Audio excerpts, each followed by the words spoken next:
Welcome, Business Geeks, to the Business Geeks podcast. We're so happy to have you here today on a Thursday here in the States, a Friday morning over there in down under, I was about to say South Australia, in the Southern Hemisphere in Australia. Everyone, I am joined by my two wonderful co-hosts, Samantha Riley from SamanthaRiley.global and Jennifer Crawford from Sparent.co. And I, of course, am Super Joe Pardo. Jennifer, how are you feeling today? We might as well be honest to the audience. We are all feeling some chaos and frantic energy. All the entrepreneurs out there, you can relate. We're always juggling a lot of things, and sometimes everything sort of comes to a head at a period of time where you expect to be slow, but then you're slammed with all kinds of things. So for some reason, it's all hit the three of us very similarly in terms of busyness and chaos and a lot going on. So it's good. I don't know about you guys, but I like being like a little stressed. Like I don't like unhealthy stress, but there's a degree of chaos where I thrive, and if I can stay there, like that's kind of where I am now. Anymore, and I might cry, but I'm good right now. I like it. I agree with the stress bit. I think I've crept over a little bit into the almost crying today. But it's Friday here. It might hit you tomorrow, Jen. Yeah. Oh, Yeah. And Samantha, how are you doing this morning? I think Jen really summed it up well. All three of us are just like, I feel like we like slid into today's episode, like into home base, just like on our butts. But you know what? We are here and I'm excited and we're just going to hang out and have some fun. But yes, Joe, except your day's just getting started. So I know, right? Well, you say just getting started, but I've been recording now for 4 hours. It's been a busy morning. How are you, Joe? Oh, I am tired. I sent Jen a picture as I drove by the Washington Monument last night at like 11:30, I think it was, because I had to go pick up a minivan. Because like the car shortage thing is real, and getting the specific car that you actually want in the specific color that you actually want is tough. And when we were trying to find what we were looking for as an upgraded version of the minivan we already had from like 4 years ago, three and a half, 4 years ago, it was like, oh, you could get this and this, but not this, or you can get everything you want, but it's in red, and it's not like bright like cherry red. It's like dark burgundy red, and I'm like, ugh, Dodge, why? But yeah, so I was like, you know what, I'm gonna do it. Or Melissa was going and finding, searching outside of our area because you only do like 250-mile searches. So she's like, I was like, oh, why don't you put like New York in? There's got to be one around Manhattan, right? No, you put it. Then we put DC in, and that's when we found out that there was one in North Carolina. So 6 hours each way for me, and I could have had it delivered. But it would have cost like $1,000. And when I asked them, I said, well, when will I get it? They're like, well, we had to talk to the company, and then, they got to have other cars to go on the flatbed. And I get it. I'm, efficiency guy. I get it. And I agree. But then I started thinking, like, they're going to sell this car out from under us. And you know what? I was talking, and I didn't really think about that until I was driving down there thinking about it. And I was like, I'm really glad I'm on my way down there. And then when I get there, I'm talking to the finance guy, and I was like, I was worried that you guys might like sell this out from under me. And you know what he said? He said, oh, that doesn't happen here. But there was this one truck that was really nice that somebody special ordered, and you know what? They couldn't find the other key. So they sold it anyway. And then the guy comes walking in looking for his truck that he custom ordered, that was all nice and all specced out just the way he wanted it. And guess what? All they had was a key.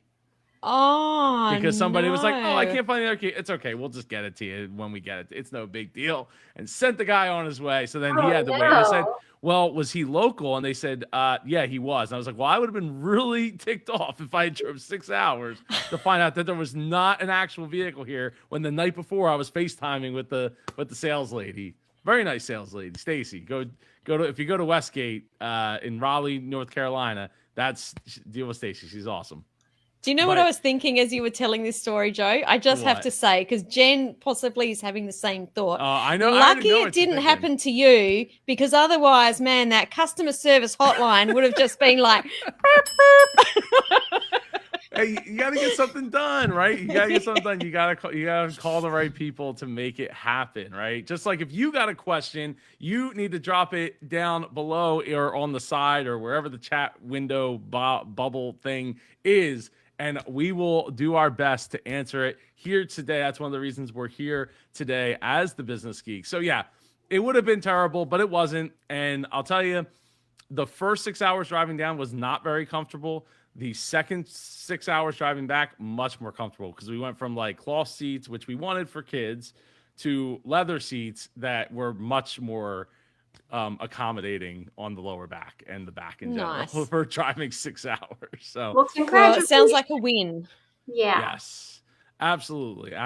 So yeah, I got home at 1 o'clock in the morning. I'm still kind of exhausted, but we're here. And speaking of being here, what also is here is the ticker is ticking away, tick away, closing in on my channel for 5,000 subscribers, which is I'm like it's crazy. Let's see those 7. I want to see that tick over right in this show. I want to see it tick over. It would be awesome. You just go search up Super Joe Pardo on YouTube. And you can go and subscribe. But yeah, it would be pretty awesome. It's kind of overwhelming, because it's literally coming so quick, like 50 a day at this Oh point. no, it's going in the wrong direction. It went backwards. Oh, somebody unsubscribed. It's okay. It's okay. YouTube. Understood. Well, look, YouTube, what they do sometimes, like they don't always get it right. Like I've had it where it'll actually jump down like 10, 13 subs all at once, like in the middle of the day. So I don't think, because then you go back to like the chart and you see like the day to day, and I'll because I track it day to day, I know what that day, like what those days look like. And sometimes they readjust because it didn't, it wasn't. Oh, there it goes. It went back up. It's back. There we go. This is very exciting. Sometimes it'll go down 1 or 2, but then you'll see, you go by an hour go by or whatever. And it's funny. It's like when you think about like and I think this is a really good lesson, right? Is when you're not just for YouTube, but with analytics in general, right? And the numbers, like, sometimes you have to break it down even further than like looking at it as a day. So like one of the things I was like, okay, well, if I got like 50, or even I think at one point I was calculating for like 80 in a day, that's like 3 an hour. That's not that crazy, right? Oh, it was somebody. It's all good. It's all good, man. It's a good joke to play. I just, I earned that, right? Probably somebody in the room. Yep. At the end of the day, then that number doesn't mean a whole heck of a lot, right? What means more is the connections with the people. What means more is people coming back and just watching the videos. In fact, somebody that has been watching my videos for a while now, apparently, they didn't even realize that they weren't subscribed. So they went and subscribed. And it's like, the YouTube algorithm, it doesn't matter. Like, they know what you like, they know what you're watching, and they're just going to serve it up anyway. And they know what you're going to click on. Like, they have a pretty good idea. So, it's awesome to see that number go up. But the returning viewers, I was just checking earlier today, is actually at like 28,000, almost 28,500 returning viewers in a month, which is like that number. That's is like, crazy okay, numbers. we filled a stadium. I mean, Cool. not one of your stadiums down there with the Australian Football League, because those hold what, like 100. Well, MCG I think is 50,000, or is it 100,000? Maybe 100. I think MCG is 100,000. I think. Yeah, those stadiums are like 2.5 football fields big. Like, they're huge. Well, you could fill a small stadium, Super Joe Pardo. I don't know when you're going to be throwing that out there, but. Well, I told you we're going on tour. It's going to this is happening. Like, it just we gotta wait for the virus or the illness. Don't demonetize the illness and all that. to blow by, and travel restrictions to lift, and to not be a question mark going into the future. And we will be going on tour. Well, I can't come see you happening. guys. You have shut the border to Australians for the first time. We're so rude. Wow, I know, right? Rude. I was right. There we go. 100,000. Yeah. Well, I mean, our Nice. biggest football stadiums hold 100,000. Like That you is hear, our biggest one. American football, but yeah, no, that's awesome. Thank you, Lorraine, for filling us in. So yeah, so we'll see if it, we'll be tracking it throughout the time. But look, progress is progress, and that literally, like, it's all about following the analytics and the numbers, right? That's what that's literally what the process that I went through was doing a little bit testing, making changes, testing, making changes, testing, and just see, watch the results. Well, I will be very excited to see that 5,000. It has to go in the next hour to 5,000 so that we can celebrate with you. I mean, I could artificially do that. I have like 10 accounts at this point. But that doesn't I'm not going to artificially do it. Yeah, no, I'm not doing that. You don't want to artificially pump your numbers. The other thing that happened was I hit 1.5 million views on the channel, and if you discount like the first, I don't know, 10,000 or a couple tens of thousands of views, I pretty much hit that in less than a year, because I really started taking it serious in March of last year. So from March to March, I mean, at the rate we're going, it very well could be at 2 million before the 1 year mark.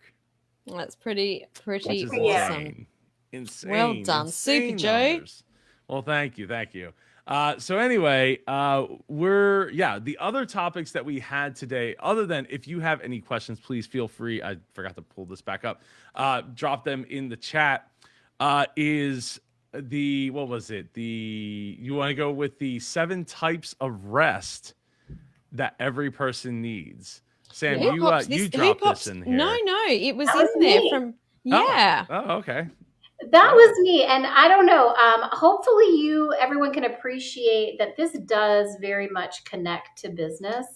I know a lot of entrepreneurs, burning the candle at both ends, and they think that if they get I thought this, if you get a good night's sleep, you get your 8 hours of shut-eye in, you're good to go. And this article from TED, ideas.ted, this article is based on a TED Talk by this doctor, and she is educating people on the various types of rest. And there are actually seven different kinds of rest. And when I read through this article, it really made so much sense to me. It was both enlightening, but also instantly like, yes, this is absolutely true. Creative rest, sensory rest, mental rest, physical rest, social rest. We sort of need all of these different types of rest in order to, be fully functioning human beings. Mm-hmm. And I just loved how she broke it down, because now I can be more cognizant of like why I might be run down or why I might not be feeling 100%, even if I get enough sleep. There are times where like, oh yeah, I've been staring at a screen for, either a phone screen or a monitor for 12 hours. Like, I may have gotten enough sleep, but that is depleting a different type of energy. So anyway, I just thought it was applicable to everybody, but business owners for sure.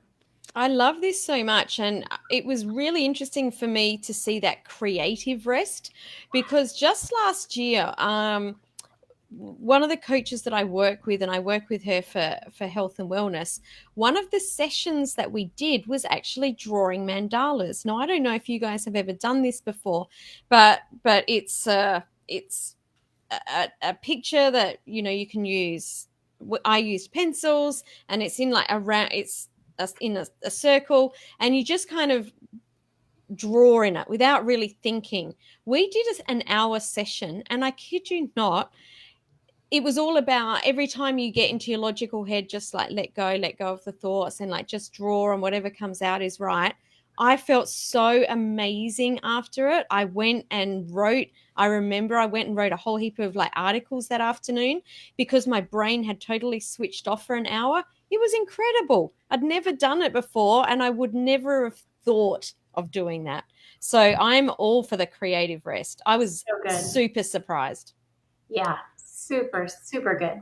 It reminds me. So back in the day, working in the Parto Truck Parts days, right? I would do these like massive projects and like overhaul systems and things of that nature, and then like I would catch myself kind of like I almost felt lazy, like taking that rest of like trying to like change more, keep evolving and stuff like that for it might be a couple of weeks, it might be a month, it might be 2 months, depending on the amount of shock that I introduced to the entirety of the company.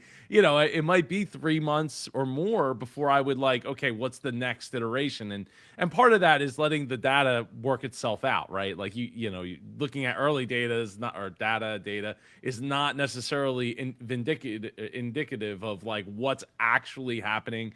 And like we see with the illness, right? Like things happen and then things happen, like show the roller coaster happens, but it's there's like weeks in front that you have to be able to predict and look at, because it's what you're looking at is data that's from the past.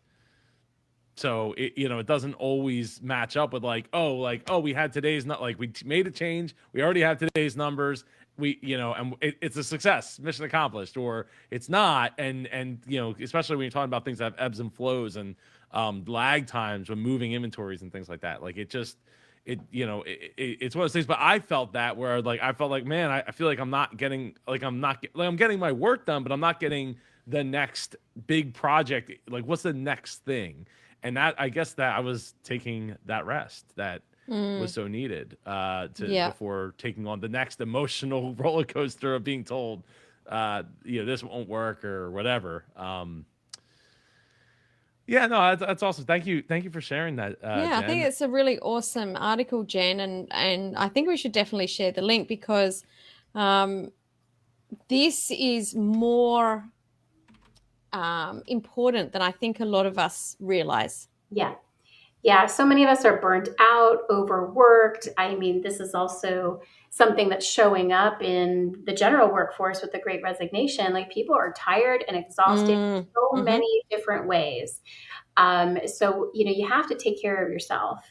That's just the bottom line. And, hustle culture, I think is, well on its way out, but that has for so long encouraged like work and productivity above self-care, above mental health, above family, above everything.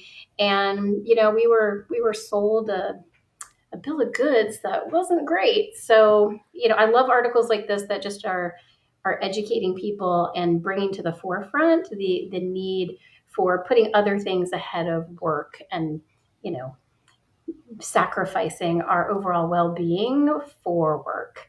And I think just the geeks all need to look at this today, the way that we've all come into this episode.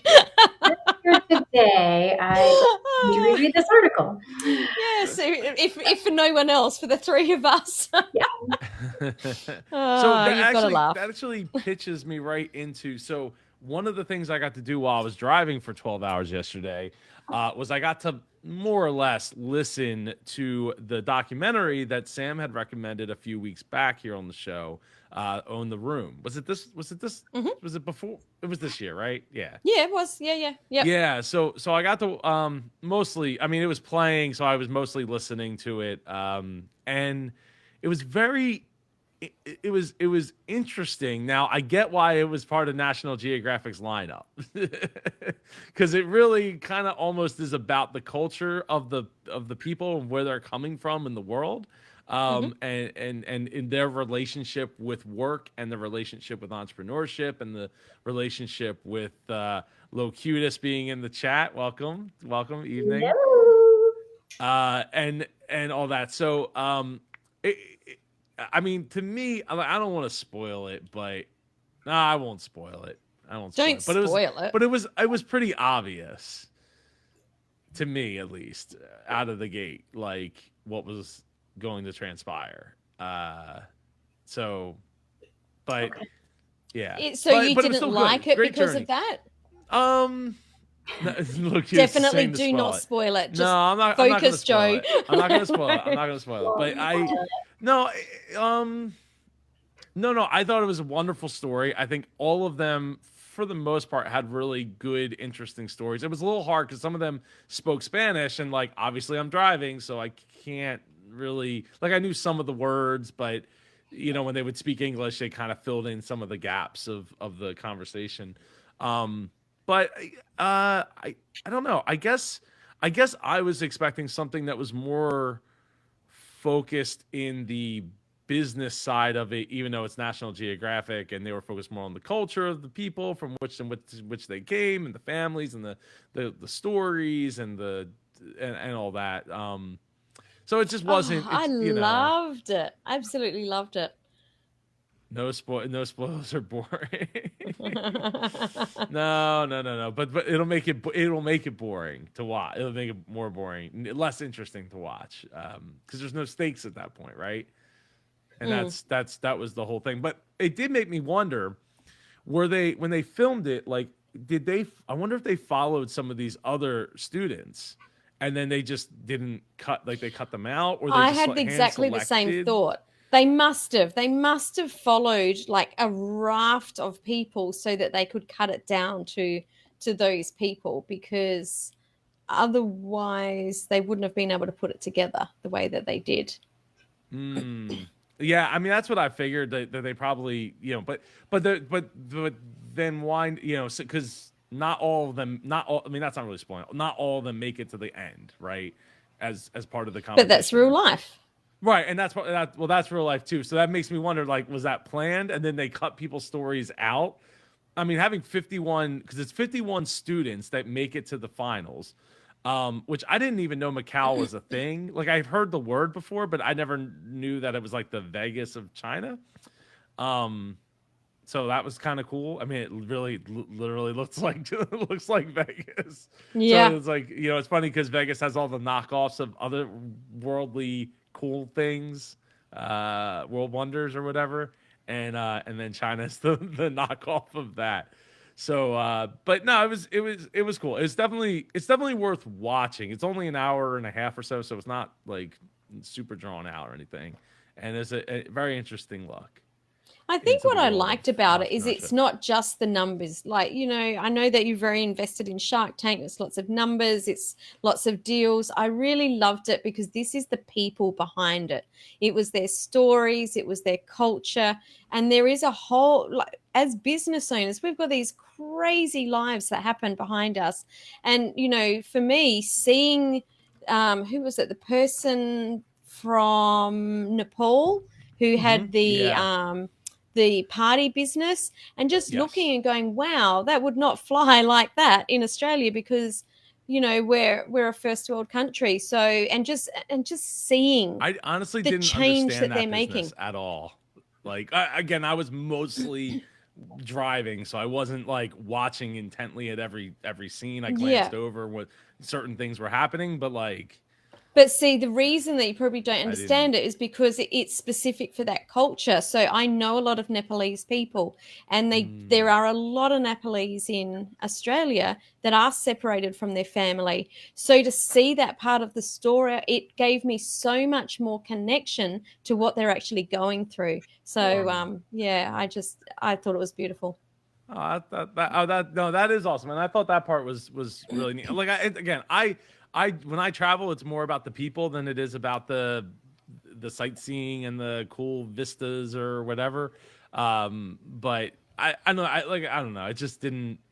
I guess because I was just hoping for something different, and then a couple of the businesses I didn't quite understand. Again, wasn't able to read all the subtitles or anything like that, Mm. so there was some disconnect there on my part, especially uh, like the Kenyan Henry with his business. Like, was that like a? He said it was like an Airbnb It or was like something an to that effect. Airbnb for university students. Right, and that caught that part caught my attention, but I didn't understand, like, it's like just as long as you're going to school, like you can Yeah, so rent, how like. it started because he went to university and went to the city and couldn't find anywhere to live, and he had nowhere to live for the first week of uni. So he realized that there was, I think it was like 2/3 of people in that country that go to uni have nowhere to live. So that's a huge problem. So I really, really loved it. No, I I'll seriously, love you it, see I'll love it for clearly. both of us. You can. I didn't hate it. I'm not hating it. I just, I was watching. I didn't do my part as far as being able to like really dial in and watch it. Well, So. I'm glad that you didn't watch it, because otherwise you may not be Yeah. here with us right now. Yes. And Locutus says I love Las Vegas. I go most years. China has created huge towns based on European cities. And Jorge joins us saying, hello, super folks, and congrats on the new vehicle. Thank you very much. Studying now and watching. Thanks for all you do. Aw. You are Hi, so Jorge. welcome, Jorge. Wow, so glad you're here. Yeah, Locutus says, where I live in England, we have many Nepalese. Please. I'm sure many of them are descendants of the Gurkhas. I'm the wrong person to be reading this. Fill in the word. Fill in the blank. Gurkhas. Gurkhas. They are great people. Gurkhas. Huge respect to them and the Gurkhas. Awesome.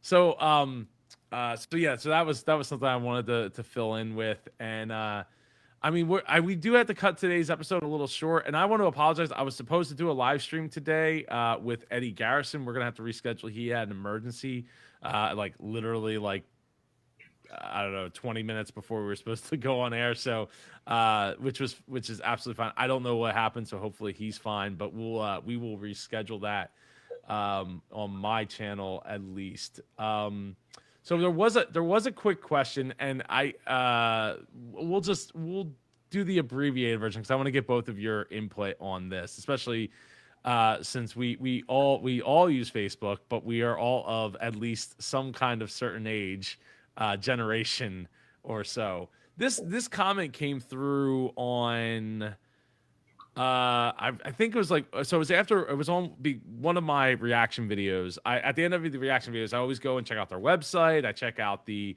social media, the Facebook, the Instagram, whatever they link to from their site. Usually I don't go and like search out their TikTok if they don't link it from their site specifically, because you should have it linked on your site if you want people to be able to easily find it. So this says Facebook is for old people. Guilty. Instagram is fading. You cannot judge a person's engagement on Facebook. Facebook is so saturated with perceived importance, and it's absolutely a laughable joke to require Facebook to get exposure. Facebook had its day. They try and meta whatever, but kids are not going there. Facebook will fade with the boomers and Gen X of boomers.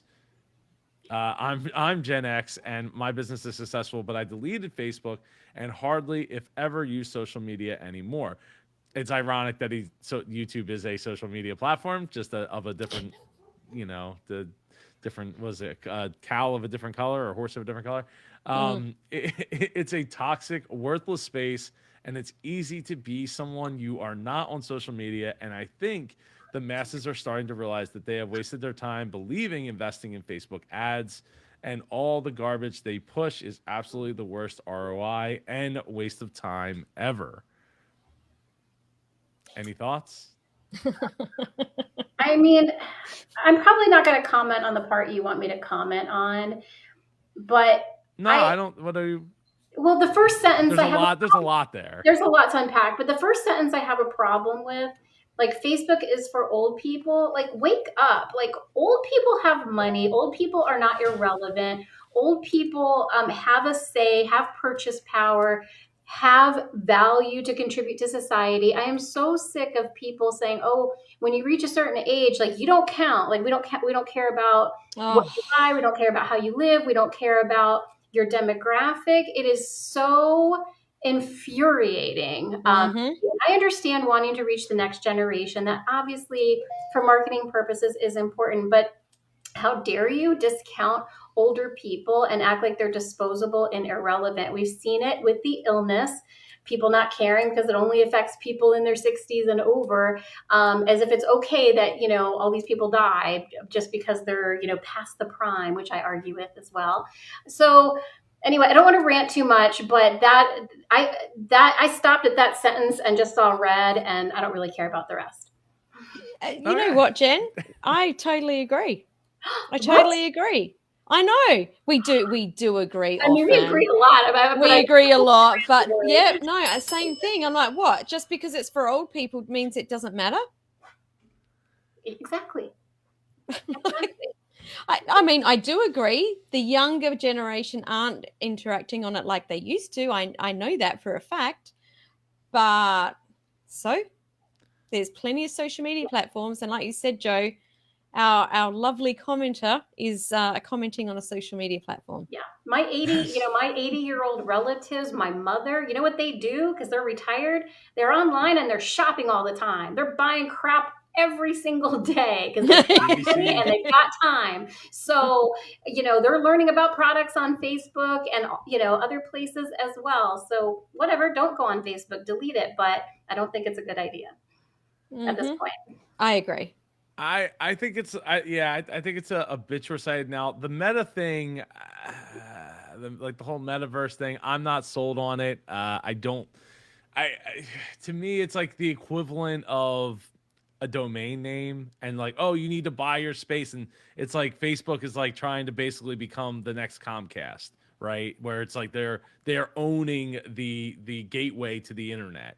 Now, while they're not going to own the bandwidth, they'll own the servers, and that kind of muddies the water for a lot of people. But the internet is the internet for a reason, and it's open, and it's enabled people from all over the planet to. I mean, how many? What was it like? There used to be a statistic like for every like million people that get access to the internet, it creates like so many millionaires.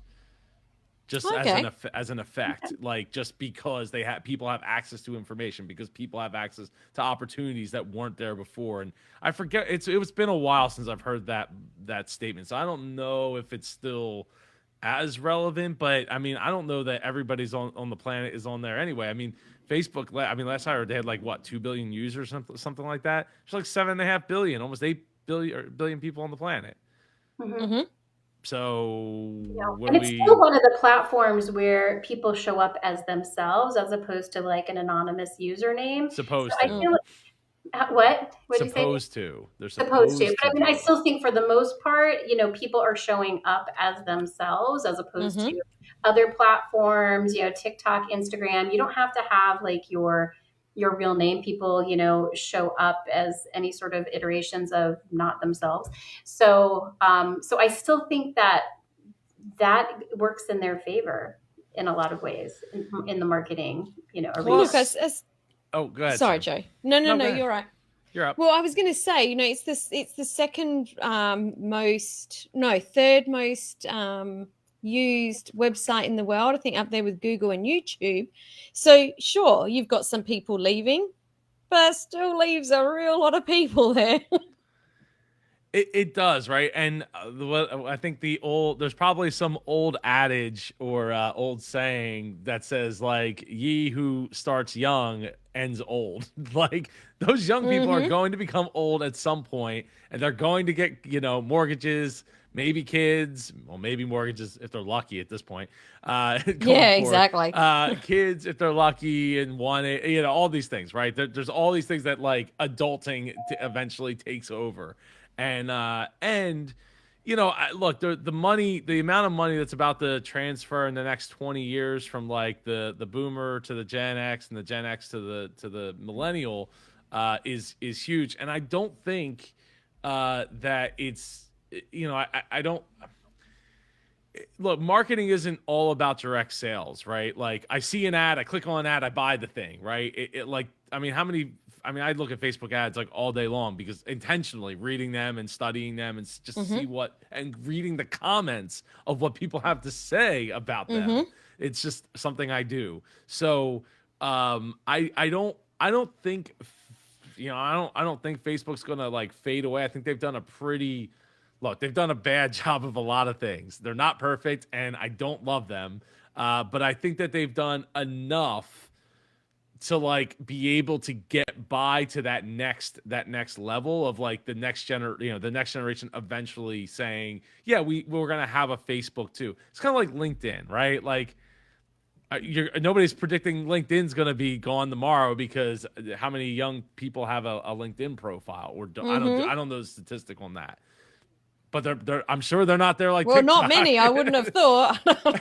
Right? Like it's not going to be to that level that TikTok brings to the table, for sure, or maybe even Instagram. If one of them was to go, I think Instagram's the one that's going to end up fading I well agree. before Facebook does. I agree too. Yeah, I end up spending less and less time there for Yeah. sure. And the exciting thing about TikTok, and I know you guys know I love TikTok now, is that it is age agnostic.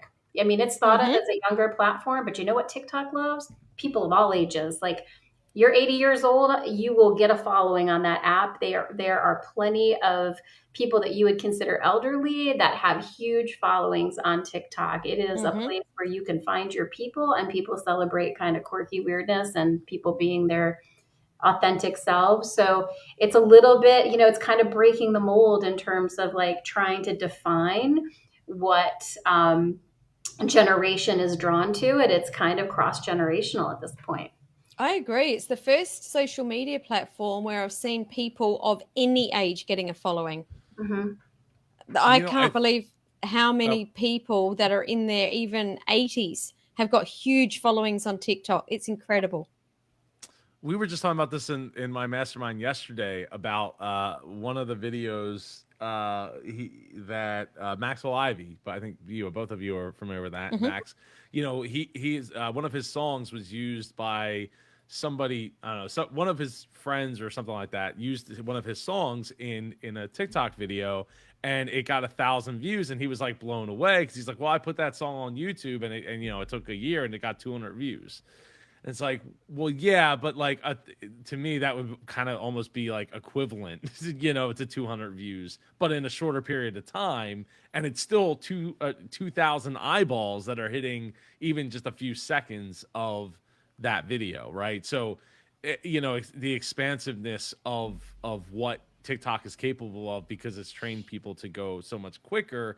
And I think to go to the point of Instagram not necessarily making it the long haul. I think there's probably a lesson there of like, once you start copying everybody else, it doesn't it doesn't bode well for what you have to bring, especially when you're like the fashion, like you're not the non-essential one. Like I would consider Facebook somewhat essential. Yeah, not everyone's going to be on Facebook, but a lot of people are, and I would say it's like the de facto social media. When you talk about social media, it starts with Facebook, and I would argue that Twitter, I mean, for the most part, has been on the decline too. And I don't have any stats to produce that, but like it's interesting. There's actually a lot of people in my world that Twitter has taken off again.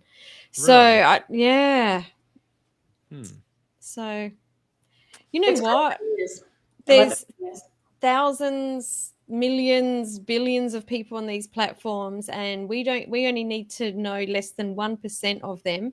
So it's irrelevant on all of them. It's actually irrelevant. Yeah. Well, it's probably better for it to go more niche, right? Like, and I know that Twitter has like, I mean, there's been people that like since like day one have done, hashtag like chatting Wednesday or something like, or business Wednesday, and it's just like people are just connecting through hashtags almost like as if they're in a chat room. So that's